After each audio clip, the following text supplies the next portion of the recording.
কিরে এত দ্রুত 4 বছর কেমনে কেটে গেল? সুখী থাকলে দিন দ্রুতই কাটে ভাই। নেইমারের কাছে শোনেন কিভাবে শুয়ে শুয়ে দিন কাটায়। দূর রাখ তো নেইমার, ফুটবল কিং থাকতে তুই ড্রামা কুইন রে কেন ডাকুস? পেনাল্দো দেখি আমার ড্রামা কুইন কয়। এ রোনালদো ভাই ভুলভাল কথা বলেন কেন? উনি হচ্ছেন ড্রামা কিং। আপনারা ওকে জিনি ধরেছে নাকি ভাই? কি সিজিন ভাই? আরে ভিনি তুই জানিস নে, ওই যে আমরা কাতারে বিশ্বকাপ খেলতে গেছিলাম না, তারপরে তো কম বেশি সবাই রে জিনি ধরিছে। ভালো হয়েছে আমি গেছিলাম না, নালিপারে তো আমারও দত্ত। আমি আবার পড়ি অনেক লজ্জা পাই। কেন তুই কি পরি দেখেছিস কোনোদিন? ওই পরির কথা শুনে একটা ঘটনা মনে পড়লো ভাই। সে মেলা দিন আগের কথা। বিলি সাইড দিয়ে কাতলা মাছ হাতে নিয়ে হাইটে যাচ্ছিলাম বাজার করতে করতে।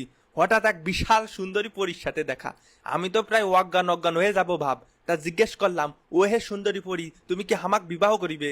আমারে বললো যে আমি কি করি।